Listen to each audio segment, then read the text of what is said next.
Sobat Maestro, sesaat lagi Anda akan bersama-sama mengikuti pengajaran firman Allah yang disampaikan oleh hambanya, Pastor Dorcas Daud, dari Gereja Hope ACC. Selamat mendengarkan.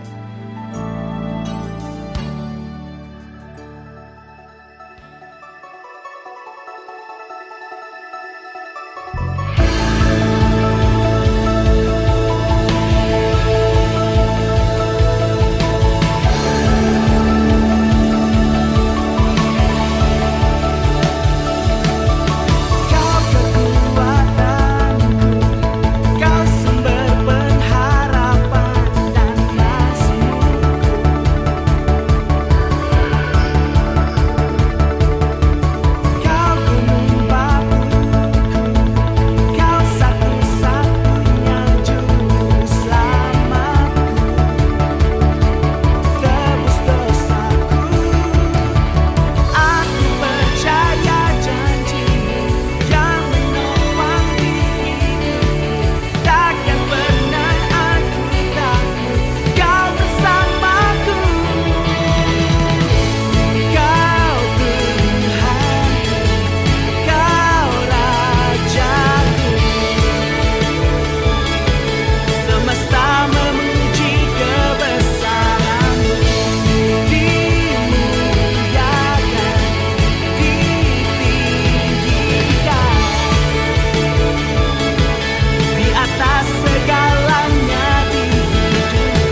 Shalom, Anda akan mendengarkan program Kuasa dalam Firman-Nya yang disampaikan oleh Pastor Dorcas Daud dari Hope ACC dan Dorcas Ministries. Selamat mendengarkan. Shalom saudara-saudara kekasih Tuhan di mana saja berada. Dan sebelum itu kita akan berdoa terlebih dahulu. Bapa Surgawi, sungguh kami bersyukur bahwa selalu Engkau memberikan anugerah waktu dan kesempatan kepada kami untuk menerima firman-Mu. Dan kami akan menerima dengan segenap hati kami. Kami tidak akan menyepelekannya, kami tidak akan menolaknya, karena kami tahu bahwa roh jiwa tubuh kami butuh firman-Mu. Hidup kami ditentukan oleh firman-Mu. Terima kasih Bapa Surgawi untuk saat ini, dan dalam nama Tuhan Yesus kami siap menerima firman-Mu. Haleluya. Amin. Puji Tuhan. Mari kita membaca firman Tuhan di dalam Roma pasal yang ke-12 ayat yang pertama. Karena itu saudara-saudara, demi kemurahan Allah, aku menasihatkan kamu supaya kamu mempersembahkan tubuhmu sebagai persembahan yang hidup, yang kudus, dan yang berkenan kepada Allah. Itu adalah ibadahmu yang sejati. Selama ini kita hidup, sebetulnya kita punya motivasi kehidupannya seperti apa? Kalau kita masih punya motivasi kehidupan, saya harus kaya raya, saya harus menjadi orang yang tinggi pangkatnya, saya harus menjadi orang yang kelihatan glamor, saya harus menjadi orang yang terkenal, saya harus menjadi orang yang luar biasa. Oke, tidak salah, itu adalah cita-cita yang bagus. Tapi bukankah orang dunia juga sama mempunyai cita-cita itu? Dan cita-cita seperti ini sebetulnya adalah memang bagian dan tanggung jawab Tuhan dalam memiliki dan mengelola hidup kita. Tinggal sejauh manakah kita mempercayakan pimpinan Tuhan dan pekerjaan Tuhan di dalam kehidupan kita. Namun yang lebih daripada itu, sebagai anak-anak Allah, orang kerajaan Allah, kita sekarang juga harus punya motivasi yang lebih daripada itu. Dan motivasi ini berguna untuk segala hal. Bahkan motivasi ini berguna untuk hidup kita yang sekarang di dunia maupun hidup kita yang akan datang. Juga berguna untuk kondisi roh kita, jiwa kita, dan tubuh kita. Yaitu hidup bagiku adalah Kristus. Kristus itu berarti yang diurapi. Nah, kita sebagai anak Allah yang sudah dikuduskan, dibenarkan, ditebus oleh darah Yesus, kita sekarang layak untuk menerima kuasa urapan Roh Kudusnya. Berarti kita ini sekarang adalah orang-orang diurapi. Dan orang diurapi itulah disebut Kristus. Dan kita juga menjadi orang yang percaya kepada orang yang diurapi, yaitu siapa? Yesus. Itu sebabnya Yesus disebut Yesus Kristus. Nah, sebagai orang-orang yang diurapi, harusnya hidup kita ini mencerminkan, memancarkan, menunjukkan sikap hidup sebagai orang yang diurapi oleh kuasa ilahi. Orang yang diurapi oleh Roh Kudus. Orang bisa melihat bahwa hidup kita adalah hidup sebagai orang yang benar. Orang yang dipimpin oleh Tuhan. Orang yang menjadi contoh bagi banyak orang. Orang yang bertanggung jawab atas dirinya. Bukan orang hidup sembarangan. Bukan orang hidup seenaknya. Bukan juga orang hidup yang seperti orang-orang duniawi. Tetapi pasti harus ada perbedaan. Kalau tidak ada perbedaan, berarti kita bukan orang-orang yang diurapi. Karena melalui urapan kuasa Roh Kudus itu, kita semakin disempurnakan. Kita semakin diubahkan menjadi lebih baik, lebih baik, lebih baik, sampai baik dan sangat baik, dan menjadi sempurna seperti Yesus. Kita harus sadar akan kebenaran ini. Sehingga dalam menjalani kehidupan ini, kita tidak sembarangan saja. Menjalani kehidupan ini sekedar kita beragama, sekedar kita kelihatan beribadah.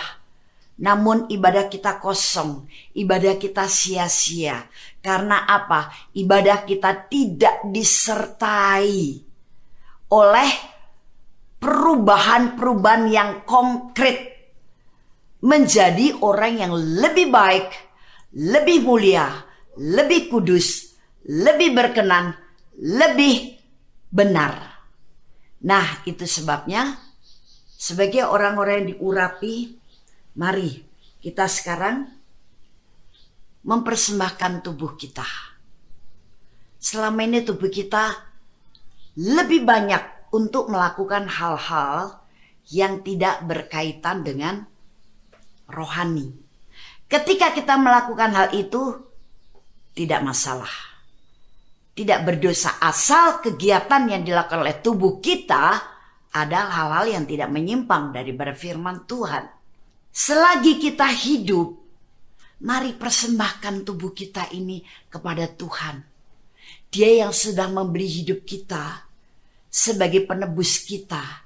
Izinkan dia bisa memiliki kita secara mutlak, melaksanakan rencananya, mengerjakan karya-karyanya. Bahkan hidup nyata, hidup yang real melalui diri kita. Nah, mempersembahkan tubuh kita sebagai persembahan hidup juga berarti kita harus mengalami pertumbuhan rohani yang sehat. Setahun yang lalu dan saat ini, pertumbuhan rohani kita harus konkret terlihat. Buahnya harus semakin baik, semakin banyak, semakin bisa dinikmati oleh orang lain. Sehingga pertumbuhan rohani kita nyata. Jangankan setahun yang lalu, sebulan yang lalu, seminggu yang lalu, 2 hari yang lalu, bahkan hari kemarin, jangan sama dengan hari ini. Rohani kita harus jelas-jelas bertumbuh dengan baik. Bukan bertumbuh menyimpang ke kanan dan ke kiri. Tapi makin lurus naik, tegak, dan makin dalam kebenaran yang sesungguhnya. Nah, yang kedua, persembahkan tubuh kita sebagai persembahan yang kudus. Kudus itu terpisah dari dunia. Artinya mempersembahkan tubuh kita sebagai persembahan yang kudus adalah bahwa kita harus tetap menjaga kekudusan. Ketika kita sudah percaya Yesus, kuasa darahnya menguduskan kita. Tapi bagian kita selanjutnya adalah bangun terus kekudusan itu, bukan hanya memelihara, bukan hanya mempertahankan, tapi membangun terus. Dan hidup kudus adalah berarti kita takut akan Tuhan, sehingga kita mau berjalan atau melakukan firman-Nya dan kita menjauhi kefasikan. Arti fasik itu adalah penyimpangan, menyimpang. Kita akan berani menjauhkan diri dari penyimpangan terhadap firman Tuhan. Dan kudus selebihnya adalah hidup kita itu adalah izinkan menjadi firman yang terbuka sampai terbaca kepada orang lain. Melalui tutur kata kita, melalui kehidupan sehari-hari, melalui tindakan kita, melalui gaya hidup kita, melalui buah yang kita hasilkan dari kehidupan kita. Biarlah itu menjadi firman yang terbuka dan terbaca oleh orang lain. Karena kita senantiasa berani untuk hidup secara terbuka karena dalam kekudusan. Takut akan Tuhan dan menjalankan firman. Itu menjadi ciri orang yang hidup dalam kekudusan. Dan yang ketiga adalah berkenan Berkenan di mana? Berkenan di hatinya Bapa Surgawi. Berkenan di hatinya Tuhan Yesus. Berkenan di hatinya Roh Kudus. Dan kalau kita berkenan kepada 3 pribadi ini, kita akan berkenan kepada semua orang. Artinya berkenan adalah menyenangkan. Kita jangan menjadi makhluk Tuhan yang menjengkelkan dan memuakkan Tuhan. Walaupun Tuhan sebenarnya tidak pernah muak dan jengkel kepada kita karena begitu besar kasih-Nya. Tapi perbuatan kita, kehidupan kita memuakkan. Jangan. Begitu juga kalau kita tidak memuakkan Bapa Surgawi, Tuhan Yesus dan Roh Kudus, kita juga kehidupannya tidak akan memuakkan orang lain. Tidak menjengkelkan orang lain. Tidak menyebalkan orang lain. Tapi menyenangkan bagi orang lain dalam arti yang positif dan memberkati mereka. Bahkan mereka bisa mengambil setiap kali tindakan, perbuatan, hidup kita dengan gayanya dan semua yang kita kerjakan untuk menjadi contoh bagi mereka. Itu yang masuk dalam arti berkenan. Berkenan di hatinya Allah Bapa, Tuhan Yesus dan Roh Kudus pasti juga berkenan kepada semua orang. Bahkan semua orang akhirnya akan mengikuti jejak kita. Untuk apa? Mengenal siapakah Yesus sebetulnya. Karena mereka melihat cerminan hidup yang luar biasa indahnya di dalam hidup kita. Nah, jadi yang pertama, persembahkan tubuh kita sebagai persembahan hidup. Yang kedua, kudus, dan yang kita berkenan yang artinya menyenangkan. Maka itulah yang dikatakan Allah Bapa, ibadah kita yang sejati. Amin. Firman-Nya akan kita baca dari Roma pasal 12 ayat yang kedua. Janganlah kamu menjadi serupa dengan dunia ini, tetapi berubahlah oleh pembauran budimu, sehingga kamu dapat membedakan manakah kehendak Allah, apa yang baik, yang berkenan kepada Allah dan yang sempurna. Nah, kehidupan yang diubahkan. Diubahkan dari kehidupan manusia lama, manusia duniawi yang belum mengenal Allah dengan baik, tapi sekarang rela untuk diubahkan menjadi orang yang mengenal Allah. Bahkan tiap hari diubahkan supaya kita menjadi seperti Yesus. Nah, kita diubahkan dari mulai apa? Cara berpikir kita. Karena dikatakan di sini dengan pembaharuan budimu. Pembaharuan budimu itu adalah cara berpikirmu. Banyak cara berpikir manusia lama sebelum di dalam Yesus. Itu ternyata ketika kita cocokkan dengan firman Tuhan ternyata tidak sama. Banyak pikiran-pikiran manusia lama atau manusia duniawi justru menentang atau menyimpang dari firman Tuhan. Nah, di sini kita harus rela untuk diubahkan. Kalau cara berpikir kita tidak akan diubahkan, maka kita belum mengalami kehidupan yang diubahkan. Kita akan terus menjadi perongrong bagi kerajaan Allah. Kita akan menjadi orang fasik yang terus dengan mudahnya kita menyimpang dari firman Tuhan. Kita akan menjadi orang bebal karena terbiasa untuk mendukakan Roh Kudus, mengabaikan pimpinannya, mengabaikan tegurannya. Bahkan kita kemudian merasa ya hidup ini mesti seperti ini.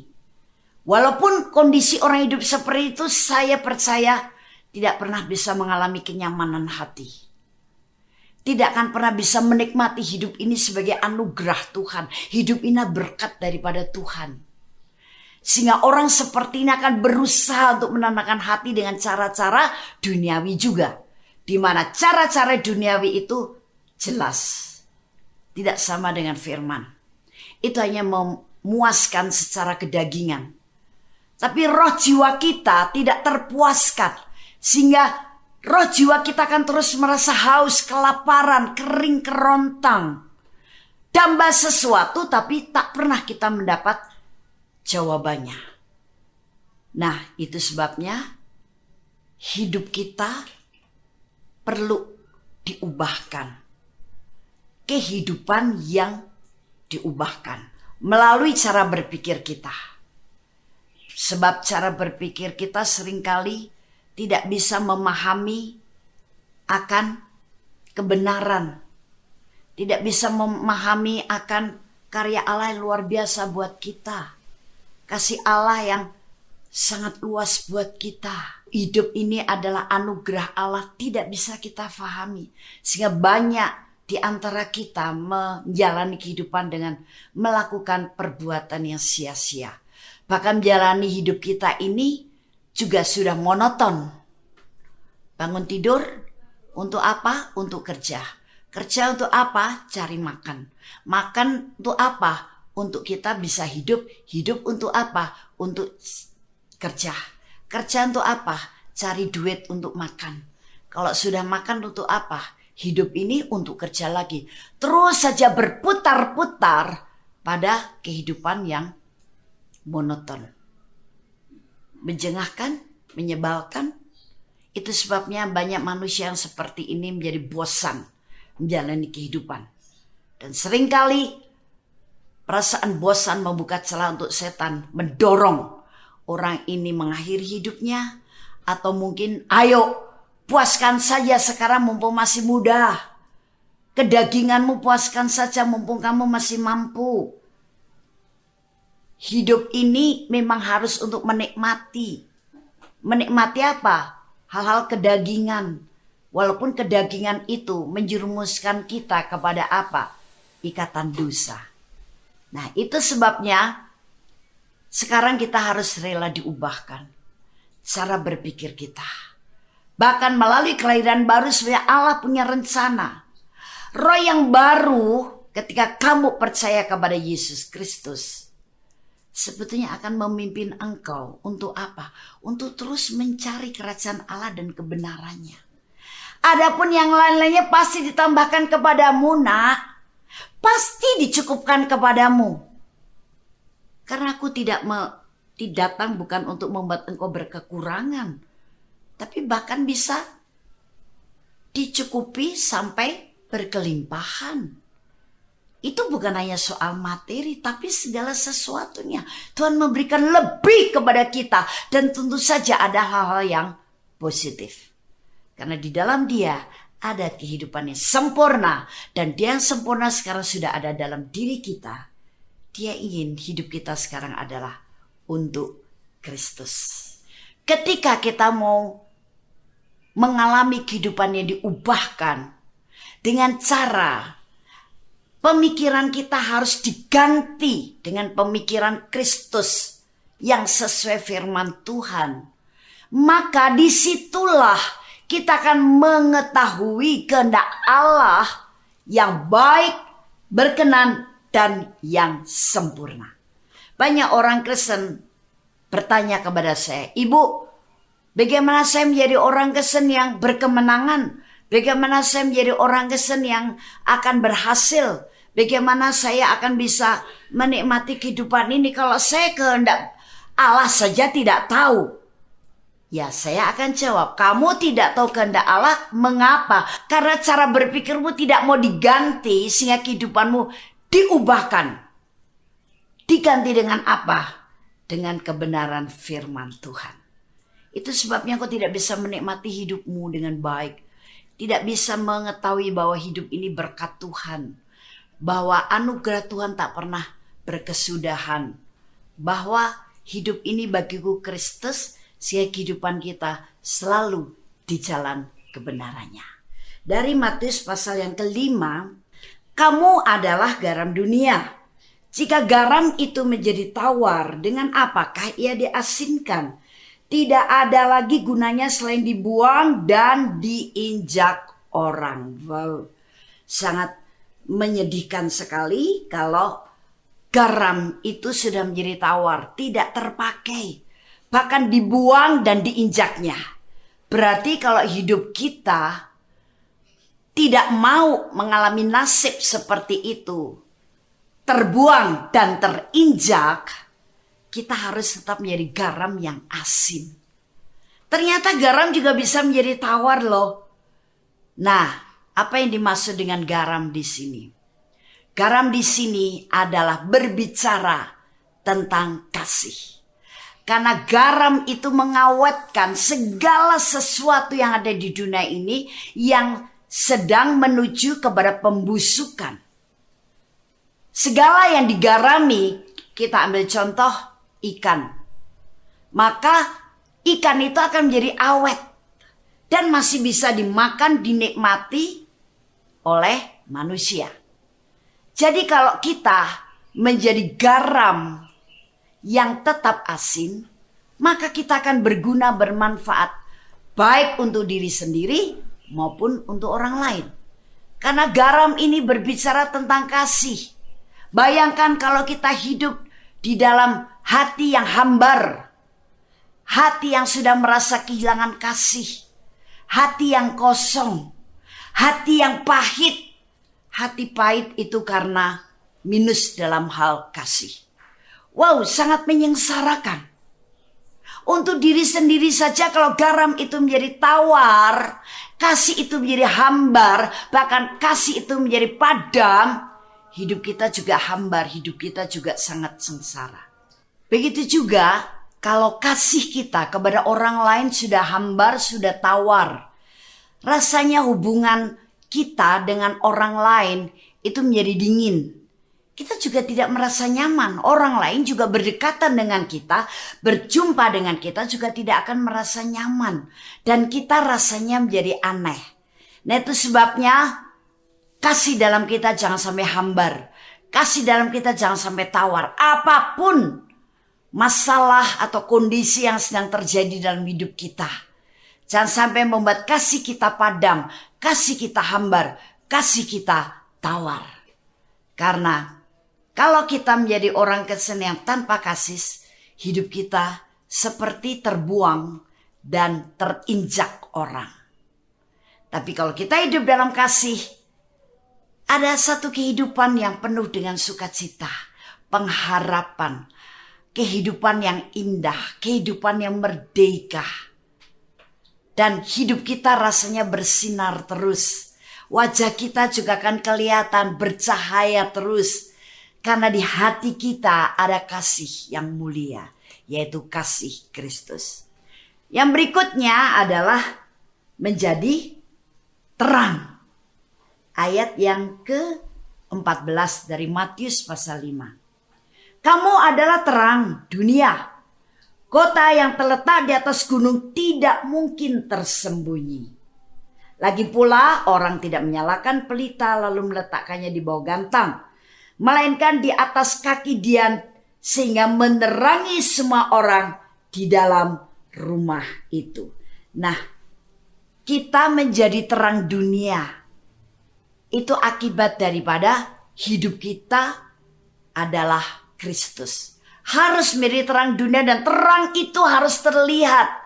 Terang itu jangan disembunyikan.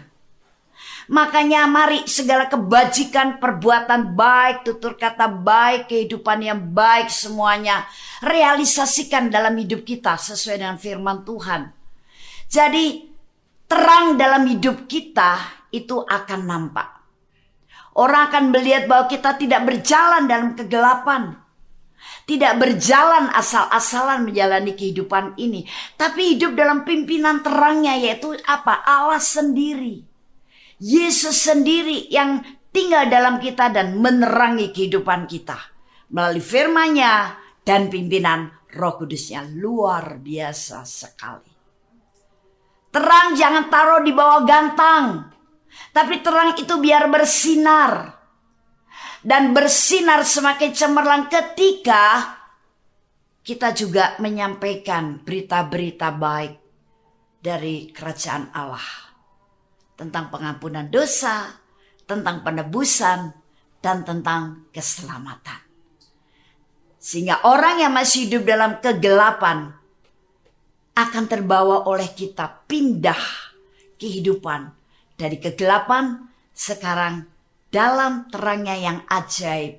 Karena mereka bisa percaya Yesus bertobat kepadanya disebabkan oleh karena kita menjadi garam dan terang dunia. Jadi kasih Kristus itu akibat dari hidup bagi kita adalah Kristus dengan cara kita mempersembahkan tubuh kita sebagai persembahan hidup, kudus dan berkenan kepada Tuhan. Dan berikutnya hidup yang dipersembahkan dan diubahkan di dalam Yesus. 1 Korintus, aku menjawab, jika engkau makan atau jika engkau minum atau jika engkau melakukan sesuatu yang lain, lakukanlah semuanya itu untuk kemuliaan Allah. Wow. Dikatakan jelas di sini, bukan hanya soal makan dan minum, tapi melakukan segala sesuatu yang lain. Tujuannya adalah untuk apa? Kemuliaan Allah. Itulah motivasi orang Kristen yang hidup bagiku adalah Kristus.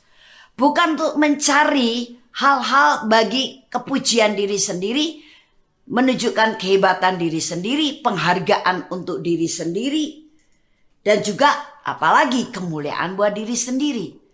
Kemuliaan kita akan diberikan oleh Allah Bapa sendiri ketika hidup kita memuliakan Yesus.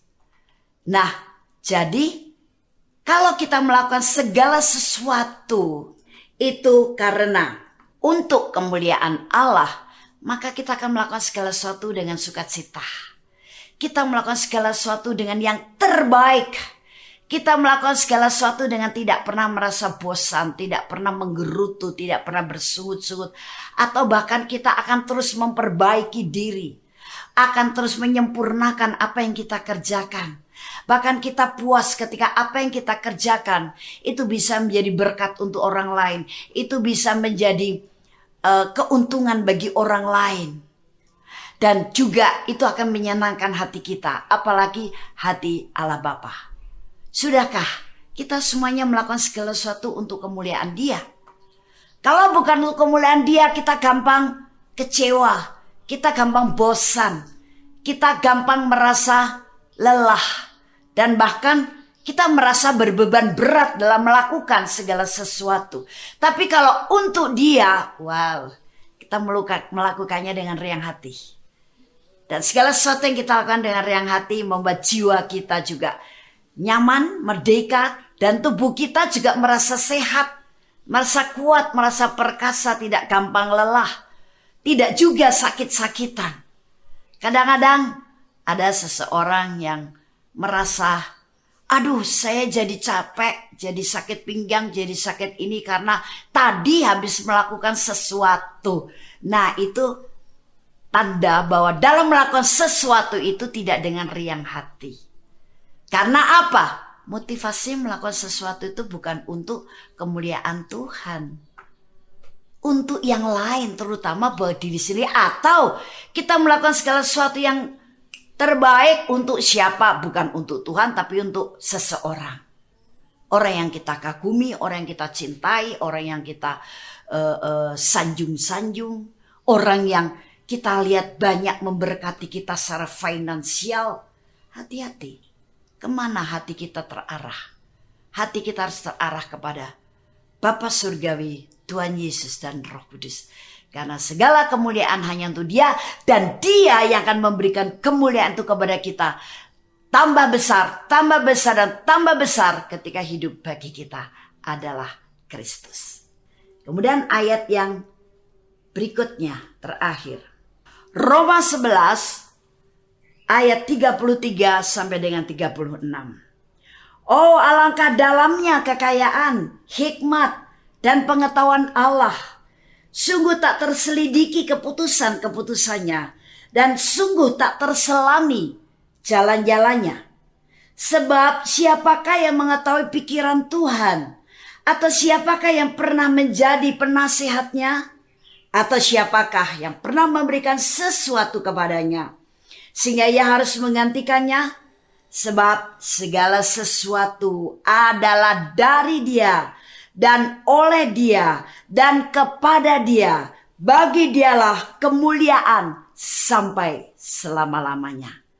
Jelas di sini adalah betapa luar biasanya Tuhan kita, dan memang segala sesuatu adalah dari Dia, Dia yang memberikannya, oleh Dia, Dia yang menggenapi atau mengerjakannya, dan kepada Dia dan untuk Dia kembali.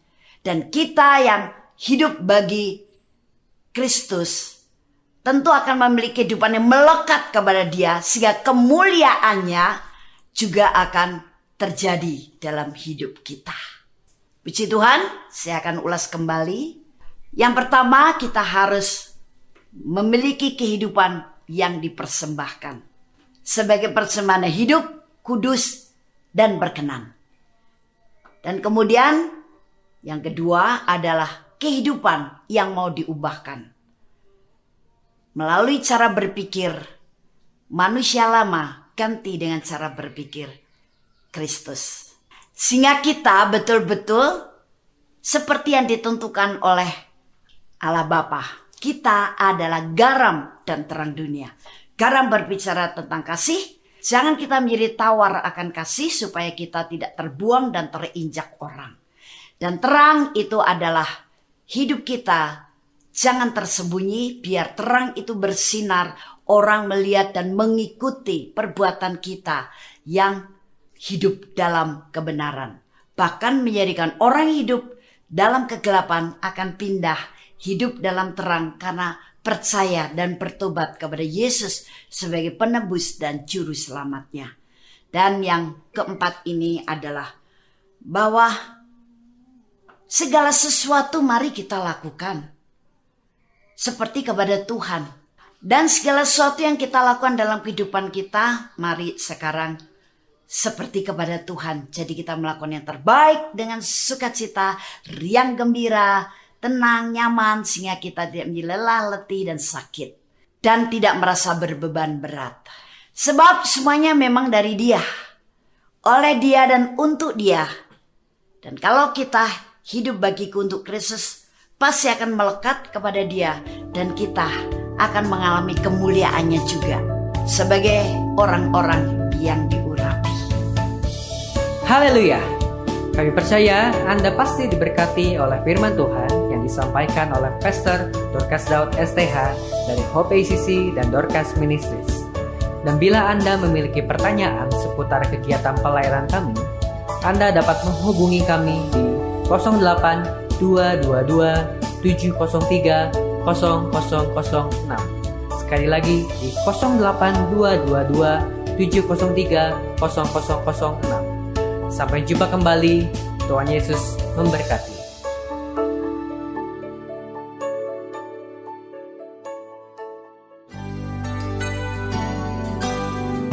Demikianlah firman Tuhan yang berkuasa telah kita dengar bersama-sama. Dan kami percaya Anda sangat diberkati. Bagi yang membutuhkan pertumbuhan iman dan pelayanan lebih lanjut, Anda dapat menghubungi kami dan beribadah bersama dengan kami setiap hari Minggu di Gereja Hope ACC di Ruko Summerfield, Komplek Taman Kopo Indah 5 nomor 48 Bandung, lantai 2 pada pukul 8.30. Ada kebaktian anak-anak pada jam yang sama. Ikuti juga Breakthrough Prayer setiap Jumat pukul 18.30. Jika Anda membutuhkan dukungan doa, Anda dapat mengirimkan SMS ke nomor 0822 2703 0006. Tuhan memberkati.